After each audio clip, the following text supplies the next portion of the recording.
Okay, well, they chose a good daf to not come for. Oh. This is a little bit difficult today, but we're going to get through the concepts. So we're up to the Amar of Sheshis. It's the fifth line in the Gemara. We learned yesterday that there's a three-way machlokes as to what the crucial pivotal action is that sanctifies bikurim when the farmer brings it to the Beis HaMikdash. So we saw yesterday there's one opinion that says that that's the opinion of our Mishnah, which is that the kriya is ma'akeves. The recital of the parsha of bikurim is the crucial point. It's only after the recital that the bikurim become permitted to the kohen to eat. If he eats it before, then he gets malchus. The other opinion is that it's the hanacha, the placing down of the basket on the temple floor in front of the altar. The third opinion is mishayiru pnei habayis, that all the basket needs to do is to be entered go past the threshold of the entrance of the Beis HaMikdash, and that's what sanctifies it. But we're going to see consistently that there's this opinion that it's the hanacha that's ma'akev. So, and we're going to prove it from the following brisa. Rav Shesha says, "Bikurim hanacha ma'akeves behen kriya ein ma'akeves behen kaman ki haitan." Rav Shesha says, "I'm going to prove to you, like the opinion that says that the hanacha is the pivotal action, and where will I prove it from? From the following brisa. D'Tanya Rabbi Yossi Omer Shlosha Dvarim Mishum Shlosha Zikenu." Rabbi Yossi said three special things in the name of three elders from a prior generation. That Rabbi Yishmael Omer, here's the first thing: Yochel Yala Adam Meiser Sheni Bizman Hazeh B'Yerushalayim V'Yochalenu. You might think that nowadays, after the Churban, a person still can take his Meiser Sheni to Yerushalayim and eat it, even though there's no temple. But the standard halacha of the sanctification of Meiser Sheni being brought to Yerushalayim and consuming the produce there still applies Bizman Hazeh without a Beis HaMikdash. V'dinu. And the Gemara and the Brisa says, and I can make a logical argument. Bechor toon havos makom u'meiser sheni toon havos makom. Ma bechor eino elo bifnei habayis, af meiser eino elo bifnei habayis. My logical argument is as follows: that there's a bechor animal that I have an obligation, my firstborn animal, I have an obligation to bring it to the Beis HaMikdash and present it as a korban to the Kohen. And it's a given that even though I have an obligation to bring it to Yerushalayim in the absence of a temple, I no longer have that obligation. So if that's the case, then Meiser Sheni should be just the same thing. That just like I don't have to bring a Bechor animal, Bizman Hazeh, to the Beis HaMikdash, I also don't have to bring my Meiser Sheni, Bizman Hazeh, to Yerushalayim. But wait a minute. Mala Bechor shekein ton matan damim ve'imur legabi mizbeach. But maybe the reason why Bechor doesn't apply nowadays is because you have to place the blood and the innards of the animal on the mizbeach, and you don't have a mizbeach. But maybe for Meiser Sheni, that would not hold true. Meiser Sheni is still extant Bizman Hazeh. So bikurim yochichu. So the Gemara says, okay, I'll give you another example of something that no longer applies after the Churban, which is the presentation of bikurim, the basket of bikurim, to the Kohen. And since that no longer applies, Meiser Sheni no longer applies. But wait a minute. Mala bikurim shekein to unim hanacha. But maybe I'll argue that bikurim are special. We started already. But if you can just, sorry. You just put it into the office, I'd appreciate it. Okay. I was told it wasn't until 8:30. So. Okay. Sorry. Mala bikurim shekein to unim hanacha. But bikurim are different because bikurim require placement on the ground of the temple. And maybe that's what makes them unique, that since you don't have a temple, you don't have the obligation to bring bikurim. But maybe Meiser Sheni does not have that quality. Talmud loymar v'yachalta lifnei Hashem Elokecha v'goymer. So you're right. If we were just going to try to use a logical hekesh to make a logical connection to either bechor or bikurim, we would not successfully be able to do that because there's something unique about the feature of each one of these mitzvahs. So therefore, I need a special pasuk to connect Meiser Sheni to Bechor. What is that special pasuk?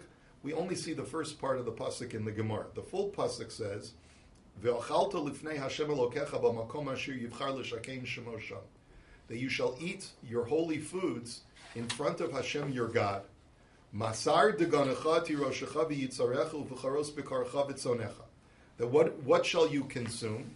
The meiser and your firstborn animals. So you see, the Torah is connecting meiser sheni to bechor explicitly to teach you that whatever applies to bechor applies to meiser sheni. And therefore, since bechor is not brought bisman hazeh to Yerushalayim, so too meiser sheni is not brought bisman hazeh to Yerushalayim. Makish meiser bechor, ma bechor eina el lifnei habayis, af meiser eina el lifnei habayis. And that's the conclusion of the Brisa. That just like a bechor can only be brought when you have a Beis HaMikdash, so too meiser sheni is only when there's a Beis HaMikdash. So what are we proving from here? That what? That hanacha is ma'akeves and kriya is not ma'akeves? What's the proof from here? V'im isa lifroch malabikurim shekein tu'unin kriya ve'hanacha. If you were going to argue that both actions vis-a-vis bikurim are crucial, you need to do both hanacha and kriya in order for the bikurim to be sanctified. If that were so, then why wouldn't the Tana have stated that the thing that's special about bikurim that makes it dissimilar to meiser sheni is the fact that you both have to do hanacha and kriya? The Tana did not say that. The Tana only said that the unique feature of bikurim is hanacha. He didn't make any mention of kriya. So that proves to us that what? That kriya is not crucial to the sanctification of the bikurim. That's the argument. Only hanacha is and not kriya. Amar Rav Ashi, nihi di'iku v'leka mitzvah mileka v'lema mitzvah v'lifroch. So Rav Ashi asks a very interesting question. He says, even if I were to grant your argument that kriya is non-essential for the sanctification of bikurim, but I would still have a question. Why didn't the Tana make mention of it to point out a unique feature, an added unique feature of bikurim? Because the Torah says you need to do a recital for bikurim, right? So maybe you're going to argue that it's non-essential, that b'di'evet, if you didn't do the kriya, the bikurim would still be sanctified. But wouldn't it still be worthwhile for the Tana to say, here's another feature of bikurim that makes it unique and makes it different from meiser sheni? Why didn't the Tana say that? So Ella, Amar Rav Ashi, Kevin deika bikuri hager deboy lememar shnishba Hashem la'avosenu lases lanu v'lo matzi Amar lo psikale. The answer is, the reason why the Tana didn't mention it is not because it's either essential or non-essential. That's not the issue. The reason why the Tana didn't mention it is because it doesn't always apply. You can't always have a kriya when you bring bikurim. Why? What kind of person does not do a kriya when he brings bikurim? A ger. A ger cannot say, because part of the kriya is Asher nishba Hashem la'avosenu, that I hereby bring my fruits from the land that God promised to my forefathers.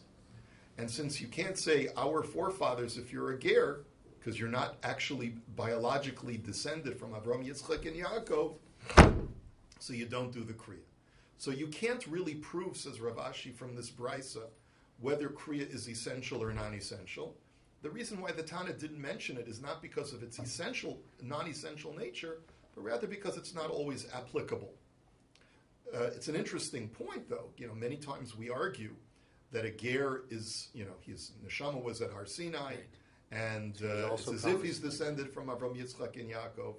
But as far as the halacha of bikurim, he doesn't recite the parsha. An interesting shaila in halacha whether a ger can say shelo asani goy when he wakes up in the morning. These are all part of the same genre of issues. He was made, never mind what he became. Right. So now the Gemara says, but I still have a question on this brisa. V'lihader dina v'teisei b'me'atzad. Well, I have another question. You still don't need a pasuk to connect meiser sheni to bechor behema, because the truth is you could have made a tzad hashaveh. We do this all the time in Shas to make a tzad hashaveh. What do we do?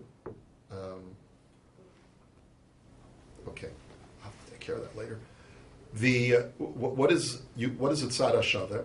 You have two halachos that have, each one has a unique feature that is unique to that individual halacha, but they have a commonality. And you can derive from that commonality and apply it to something else which shares that commonality. So why didn't you make a tzad hashaveh over here? Okay, I can't learn Meiser Sheni from Bechor. I can't learn because of its unique feature of placing Dam on the Mizbeach. I can't learn Meiser Sheni from Bikurim because of its unique feature of placing the basket down in the temple. But why don't I take the commonality between the two of them and say the two of them share this commonality that once the Beis Hamikdash is destroyed, I no longer have the mitzvah. The same thing should apply to Meiser Sheni. And you won't need a pasuk. So that's the question. So the Gemara says, Mishum de'ikal mifrach malat tzad hashavah shebahen shekain yesh bahen tzad mizbeach. The answer is because even the commonality that Bikurim and Bechor share, there's a unique feature of that commonality that does not apply to Meiser Sheni. And what is that? That's the common feature that they both involve connection in some way to the Mizbeach, to the altar. In what sense? Bechor has to be placed, the blood has to be placed on the altar. And for Bikurim also, the first fruits the basket has to be placed down on the floor in front of the altar.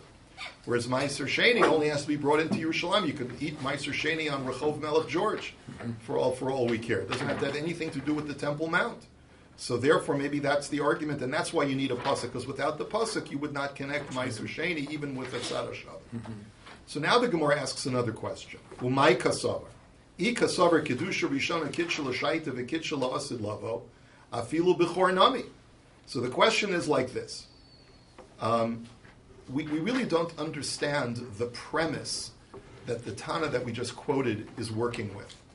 If he's working with the premise that the original Kedusha of the Beis HaMikdash is always extant and applies even after the destruction of the Beis HaMikdash, so then why was it a given that a Bechor cannot be brought as a Korban Bizman Hazeh?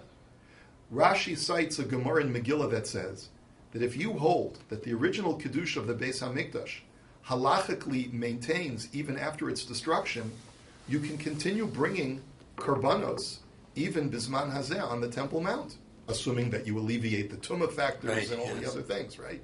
But what? And you blow up the mosque, right? It's a minor technicality. You blow up the Haram al-Sharif, right? So assuming that you can take care of all of that, if you hold that the Kedusha maintains even after the destruction, you should be able to bring a Bechor or any other Korban for that matter, Korban Pesach and so forth, even Bizman Hazeh. So why, the question is, the Tana doesn't seem to be able to hold that way, because why does he take it as a given that you cannot bring a Bechor Korban Bizman Hazeh? And Ikasover Kedusha Rishona Kitchel L'Shaita V'lo Kitchel Asid Lavo Afilu Bechor Nami Tiboy. And if you're going to argue that the original Kedusha does not inhere on the Temple Mount after the destruction of the temple, then I have another question. My question is, and Rashi sort of fills in the blanks, it's a little bit problematic, this Rashi, but we're going to stick with it anyway. And Rashi says like this: let's say a person lives during the day, it lives in 70 of the common era, and he brings his Bechor on the 8th of Av to the Beis HaMikdash, and the Kohen slaughters it, sprinkles the blood, places the innards on the altar, and sends the guy home and says, here, enjoy the meat. Or the Kohen, rather, is the one who eats the meat. Right. The Kohen says, okay, thank you very much. I'm going to go home and make myself a meat sandwich with this Bechor meat.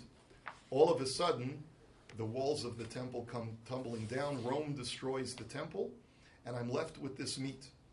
If you're going to argue that, well, Meiser Sheni may not require a temple, and therefore perhaps I should be able to eat Meiser Sheni even without a temple, you should ask the very same question.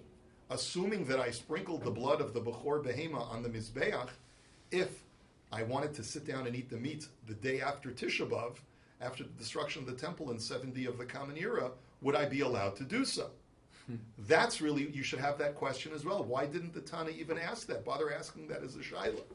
So, Omer Ravina la'olam kasaver kitshel l'shayta v'lo kitshel la'asid lavo, v'hacha b'bechor shenizrak domo kodem churban abayis v'charev abayis v'adayin b'saro kayim, u'makshinan b'saro l'domo, ma'domo b'mizbeach af b'saro b'mizbeach.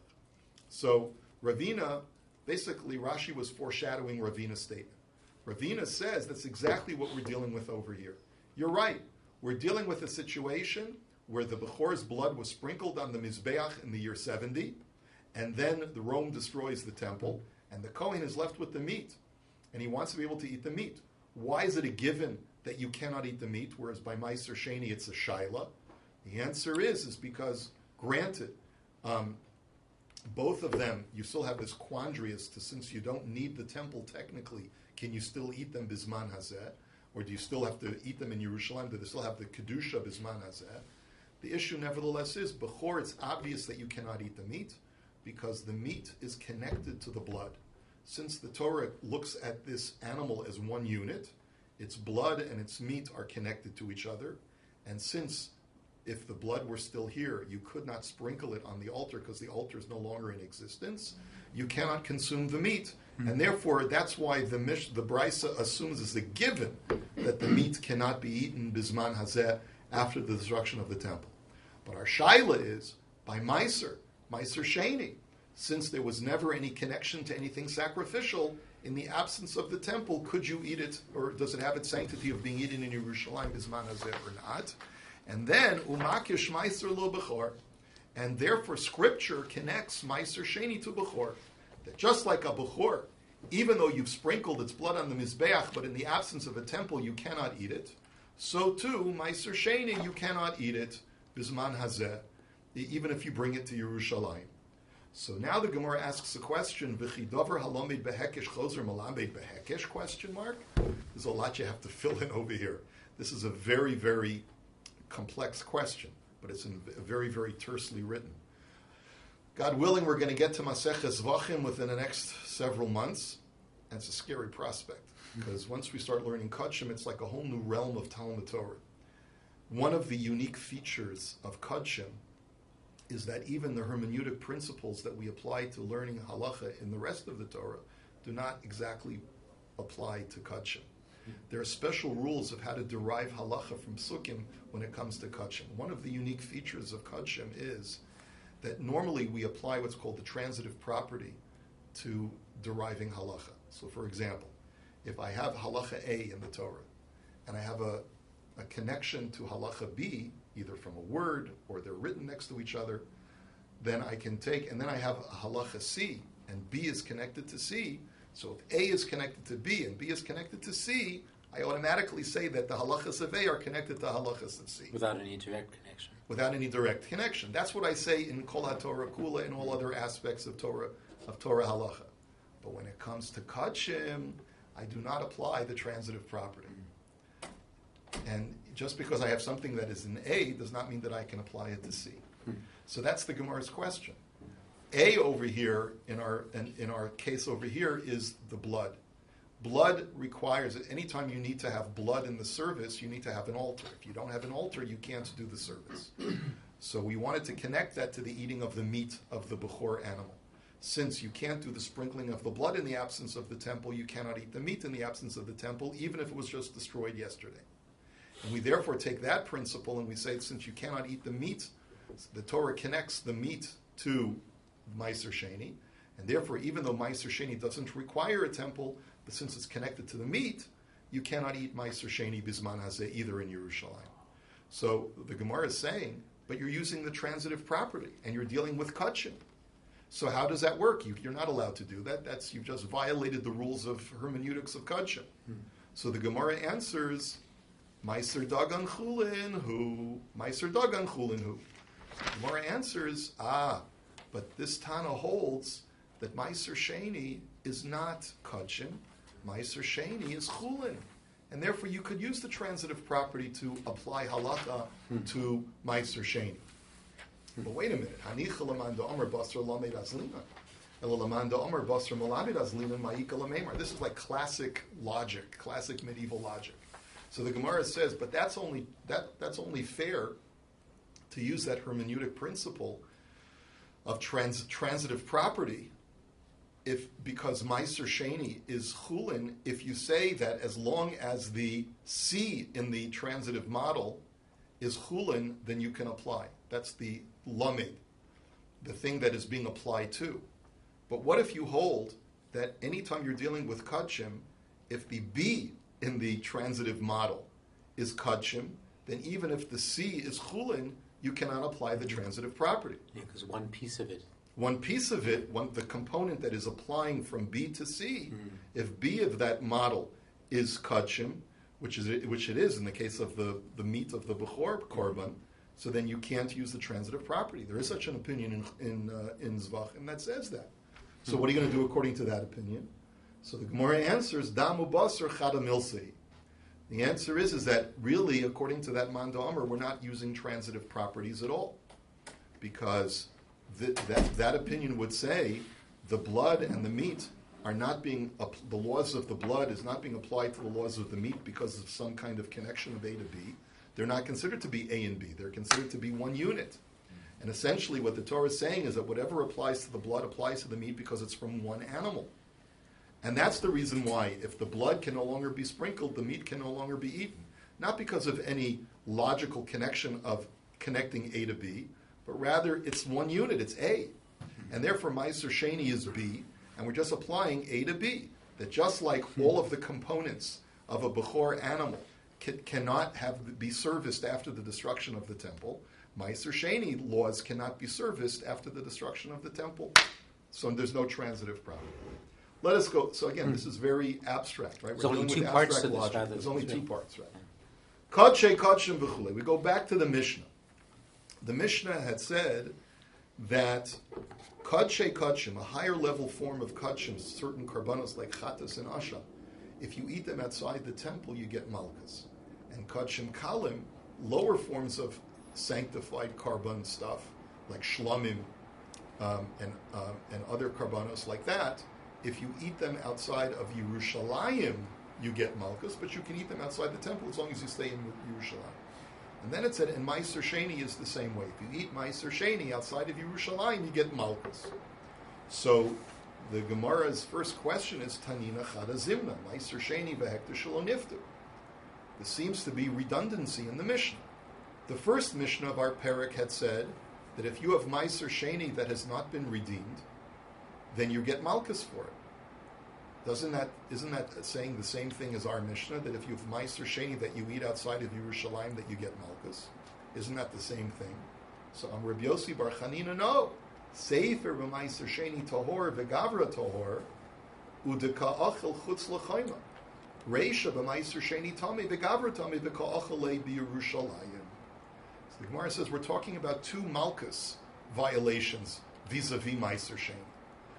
Our Mishnah, the second Mishnah, is talking about a person who is tohor, Meiser Sheni that is tohor, and you're eating them outside of Yerushalayim. For that you get malchus.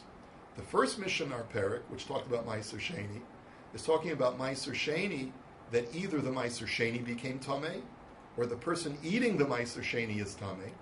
You get malchus for eating it in a state of tumah. And you're inside Yerushalayim. So one is because of spatial violations, and the other one is because of laws of tum and tahara violations. And how do you know that if you eat Meiser Sheni in a state of tumah that you get malchus?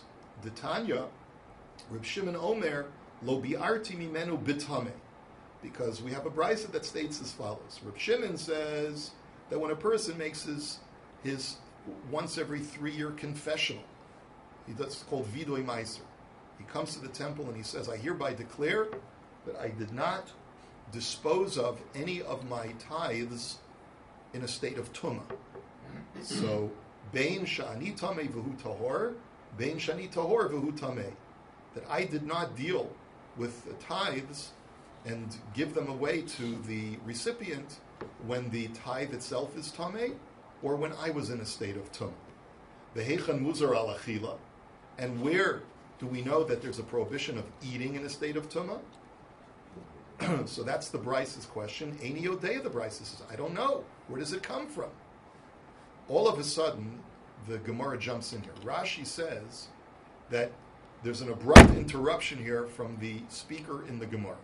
Right? Up until now, you end the quote of the Brysa, and the Gemara jumps in and interrupts our citation of the Brysa and says, what are you talking about? Tumas haguf be'ejiksiv. What do you mean you don't know where there's a source for the prohibition of eating tithes in a state of tumah. It's written explicitly in the Torah. Ksiv nefesh asher tigabo b'tamah ha'arev v'lo yochal min ha'kadoshim v'goymer. The Torah says explicitly that if you become tummy by touching a sheretz, for example, then you may not eat kachim. You may not eat anything that's holy. So that's, of course, the biblical source. What are you asking the question in the Brisa as to where that comes from? It's quite explicit. Ela tumas atzmo minayin. Oh, so this is what the Brisa really means to ask. The Brisa means to ask is, how do you know that if I am tahor and the Meiser Sheni is tameh, that I'm not allowed to eat it, and if I do, I violate a mitzvah lo saseh? The Chsiv, now we continue in the Brisa. The Chsiv, lo suchal le'echol bish'arecha. Ulahalanhu omer, bish'arecha tochalenu hatamei v'hatohor. So the Torah, when talking about holy things, like Meiser degancha v'siroshcha v'yitzarecha b'choros b'karcha v'tzanecha, either your Meiser Sheni or your Bechor Behema, like we quoted before, it says, you may not eat them in your gates. So in your gates is the crucial word here.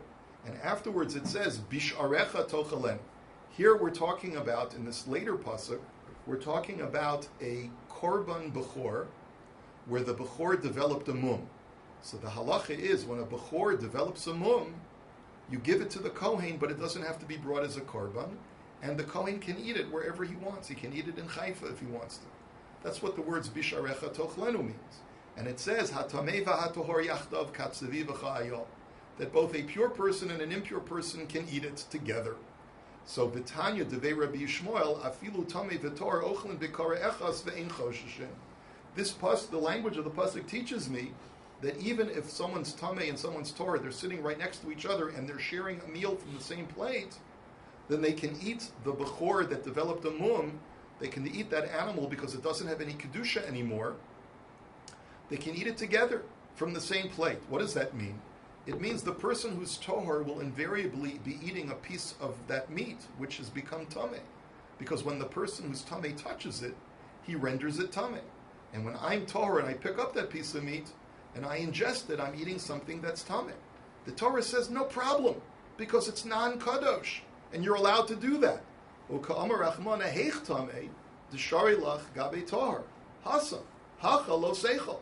So, and the Torah is basically saying, using that connection of the word bish'arecha, that only over there do we allow you to eat it when it's tameh because it's non-kadosh.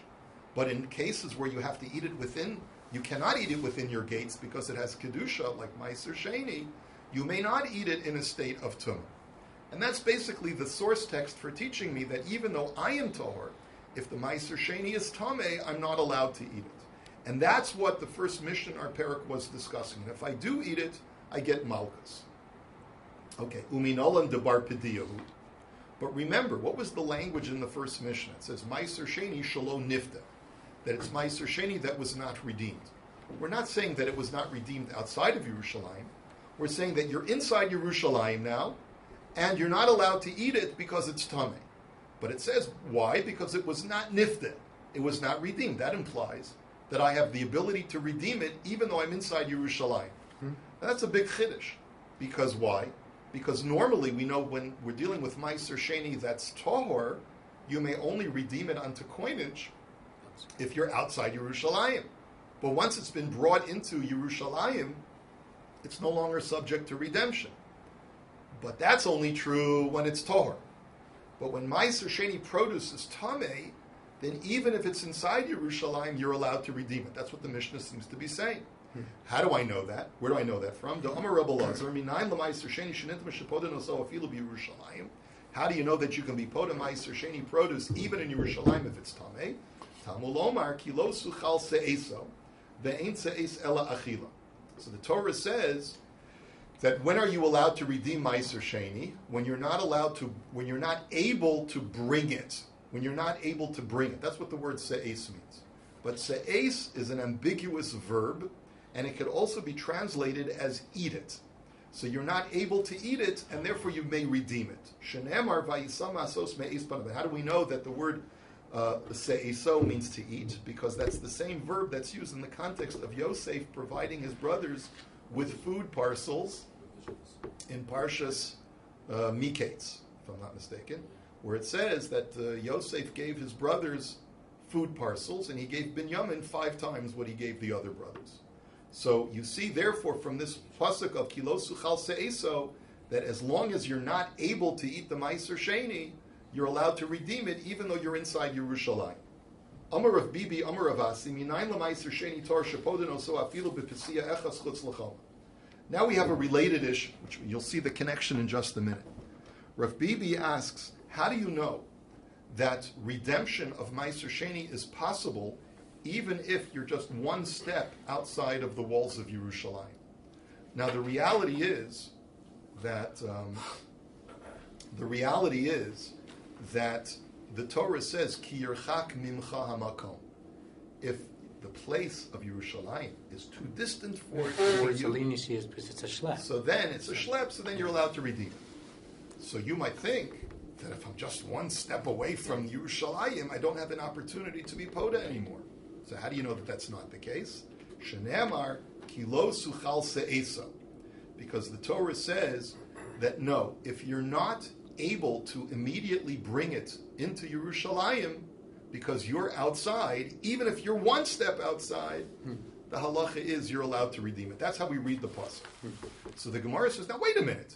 We just used that pasuk a second ago to tell me a different halacha. Kilo suchal se'esa was teaching me that if Meiser Sheni is tamei, I can redeem it even in Yerushalayim. So haimi boile lichel Rebbe Lazar. You just used it for Rebbe Lazar's halacha. How can you use it for a different halacha now over here? So im kain leima kra lo suchal la'ochlo mai se'eso. Because if the Torah was only teaching me about the halacha of Meiser Sheni that became tamei, it would have used a more explicit verb that you're not capable of eating it. Why does it use an ambiguous verb of you're not able to se'es it? Se'es means to carry, and it means to eat. So therefore, it's telling me this halacha also. But maybe it's only for Rav Bibi's halacha, that when you're not able to take it immediately into Yerushalayim because you're one step outside, you can still redeem it. It's got nothing to do with Meiser Sheni that became Tameh. Well, if that was the case, then the pasuk would have used a more explicit verb of carrying or picking up, like litlo. Why did it use a deliberately ambiguous verb that can both imply eating and carrying? It must be to teach me both halachas. Okay, next. Yosef Rav Chanina v'Rav Hoshia, and the Bach here changes the gears to make it more readable. These two sages are living after the Churban, and they are standing apischa de Yerushalayim, at the entrance of Yerushalayim, v'komi boi lahu, and they ask the following question: Pshita hu b'chutz u'maso bifnim kol tuhu mechitzas.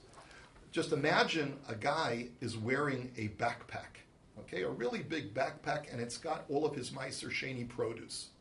So let's say he's backing in to Yerushalayim, so that his backpack is in Yerushalayim, and he's standing on the other side of where the entrance to Yerushalayim is. He's like Shar Yafo, his backpack's inside, and he's outside.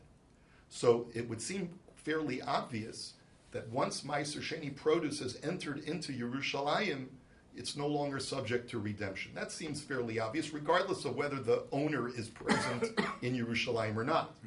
But hu bifnim u'maso b'chutz mahu. But what if he walks in straight and he stops so that his body is in Yerushalayim and his backpack is still outside of Yerushalayim? Is he allowed to still redeem the Meiser Sheni or not? So Tana lahu hahu sabah b'debei Rabbi Shimon ben Yochai. So a certain elder who had learned with Reb Shimon Bar Yochai answered the question as follows. He said, the Torah says, Ki yirchak mimecha hamakom. When the place is distant, mimecha, from you. From you, which is a very fancy word of saying from you, implies the totality of you. So anything that is within your immediate orbit is considered to be part of you when it comes to the laws of Meiser Sheni. So therefore, if you're standing in Yerushalayim and your backpack is still outside of Yerushalayim, it's considered as if your backpack is in Yerushalayim as well, and therefore you may not redeem it. So boy Rav Papa nakit la le bekanyamai take. So Rav Papa asks, okay, let me ask an extended question. What if you've got a long like a hobo's satchel. Yeah, the stick with the bag. The stick with the backpack. And it's a long stick. So you're walking with it like this over your shoulder, and you walk into Yerushalayim, and your satchel is still, it's not within your immediate orbit because it's not a backpack connected to you. It's distant from you. What would be in that situation? Is the Meiser Sheni now considered part of you or not? The Gemara says take. We're not Putting really it on sure. a wagon, for example, as Well, well. putting it on a wagon, you're leading the wagon with your horses, whatever. So you don't need kavanah at all? You don't have the intention to bring it in or not to bring it in if you don't? No, it's not dependent on kavanah. Once Meiser Sheni enters into Yerushalayim, he cannot be Even if you didn't redeemed. want it to? Even if you didn't want it to. How does it work that Pasuk when he says she also is eating? It says if the way be distance from you, then you want to translate she also is eating it. Then you're allowed to eat it. She'esa. Se'esa. Se'esa. Right. So you're allowed to eat it. The Pasuk doesn't flow there. Correct. So Rashi finagles it. Okay. Ayin Rashi. Okay. Amar Reb Asi, Amar Reb Yochanan. Meiser Sheni me'emasai chayavin alav mishara'a p'nei hachayma. So now a huge chiddush in the name of Rabbi Yochanan. We just said that you get malchus if you eat Meiser Sheni outside of Yerushalayim. Guess what, says Rabbi Yochanan? That's not always true. The only time you get malchus for eating Meiser Sheni outside of Yerushalayim is when what? Is when the Meiser Sheni was brought into Yerushalayim and then taken out of Yerushalayim. If you eat it then, only then you get malchus, but not if it was never brought into Yerushalayim in the first place. My taima do'om akra lifnei Hashem Elokecha tochalenu. Because how do I know this? Because the Torah in one pasuk in the same parsha says you shall eat it in front of Hashem. Uchasiv lo suchal le'echol bisharecha. And it says in the very same context, the very same breath, you may not eat it within your gates. And what we infer from the connection of those two psukim is kol hecha de karinan be lifnei Hashem Elokecha tochalenu karinan be lo suchal le'echol bisharecha. V'chol hecha de lo karinan be lifnei Hashem Elokecha tochalenu lo karinan be lo suchal le'echol bisharecha. And the explanation is like this: whenever you've have brought the Meiser Sheni into Yerushalayim and are able of eating it before Hashem, then you incur a violation of a mitzvah lo saseh of do not eat it outside in your gates. But if you haven't brought it into before Hashem Elokecha, into Yerushalayim, then you don't incur the malchus for eating it outside of your gates. It's based on that connection. So now we're going to challenge that. Meisvei, and with this we're going to conclude. So the challenge is like this. Rabbi Yossi Omer, here's the bryce. Rabbi Yossi says, Kohen sha'olsa b'yadoteinu shel tevel. A Kohen has a fig, he's holding in his hand that it's tevel, has not been tithed at all. And he wants to now tithe it. So he says as follows. Amar te'ena zu trumasa bu'ukza. He says, I hereby declare that the truma for this fig shall rest by the stem of the fruit. Meiser rishon bitzvono, meiser sheni ledroma, v'ishnas meiser sheni. And he then says that the first meiser tithe is in the northern part of the fruit. The meiser sheni tithe is in the southern part of the fruit, assuming that it's a meiser sheni year, meaning it's the first, second, fourth, or fifth year of the Shemitah cycle. V'hu b'Yerushalayim, and he's in Yerushalayim now, so if he were to eat it, there would be no problem, right? O meiser ani v'hu b'gvulin. Or if it's in the third and sixth year, and he declares it to be meiser ani, which is in lieu of meiser sheni in those Shemitah year cycles, he doesn't have to be in Yerushalayim.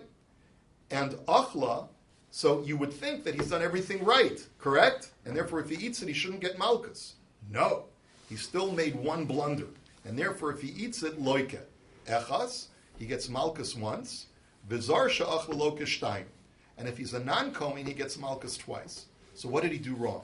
What did we forget about? We did Truma. We did Meiser Rishon. Trumas Meiser. Ah, very good, Mark. You left out Trumas Meiser.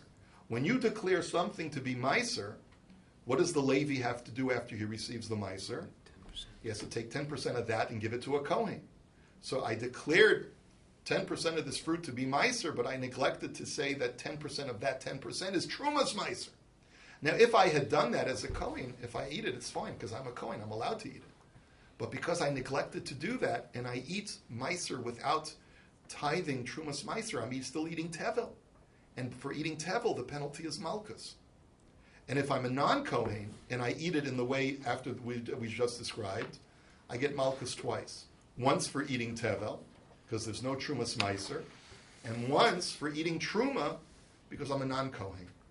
Okay? So, she'ilu batchila achla eina loke ela echas. Now, think about it for a second. If he had not made any designation whatsoever and just taken a fig off a tree without any designation and he ate it, you'd only get malchus one time because truma has not been designated. But now because of your blunder that you designated it as truma, but you neglected to designate trumas meiser, you get malchus as a non-Kohen twice, once for eating truma and once for eating tevel. Now, taima de'isei b'Yerushalayim. So here's the inference we want to make from this brisa. The whole reason why you only get malchus once as a Kohen or twice as a non-Kohen is because for the Meiser Sheni there's no problem because you're in Yerushalayim. But habigvulin loika shalosh. But if you were outside of Yerushalayim and you did this kind of designation, then it sounds like you get malchus additionally for eating Meiser Sheni outside of Yerushalayim. And that doesn't make sense. It never came into Yerushalayim. So according to what you just said, you shouldn't get malchus for Meiser Sheni that was never brought into Yerushalayim. The afalgav the lavro penechoma, even though it never came into Yerushalayim, you still get malchus. Kash on you. So the Gemara answers the aili va'avki. Guess what we're talking about? We're talking about a case where the fig was brought into Yerushalayim, and then it was designated as Meiser Sheni, and then it was taken out. So you have to say that. That's what you'd have to say. The Bryce is saying. But ihachi ma'ila memra. Well, if that's the case, then what's the chiddush? Why does the Bryce even have to teach that? So hacha b'mayaskinon kigon da'ailinu b'tivlayu u'kesaver matana shlohurmu kimi shuhurmu damya. So the Gemara answers what we're talking about is you took the fig that was tevel into Yerushalayim and took it out of Yerushalayim before you did any tithing whatsoever. So you could have argued, I didn't bring Meiser Sheni into Yerushalayim. It's just a regular fig. It's just a regular fig that has no halachic designation of Meiser Sheni whatsoever. So when I take it out of Yerushalayim and then I designate Meiser Sheni, what am I doing wrong? If I eat it, shouldn't get malchus. No, the chiddush is that since you brought a fig that would eventually have Meiser Sheni designated as part of it, it's as if it's been already pre-designated. And therefore the chiddush is that even a tevel fig that's brought inside Yerushalayim and taken out afterwards, if afterwards you designate part of it as Meiser Sheni and you eat it outside of Yerushalayim, you get malchus. That's the chiddush. Have a wonderful day and a good Erev Shabbos. You can't just say, I don't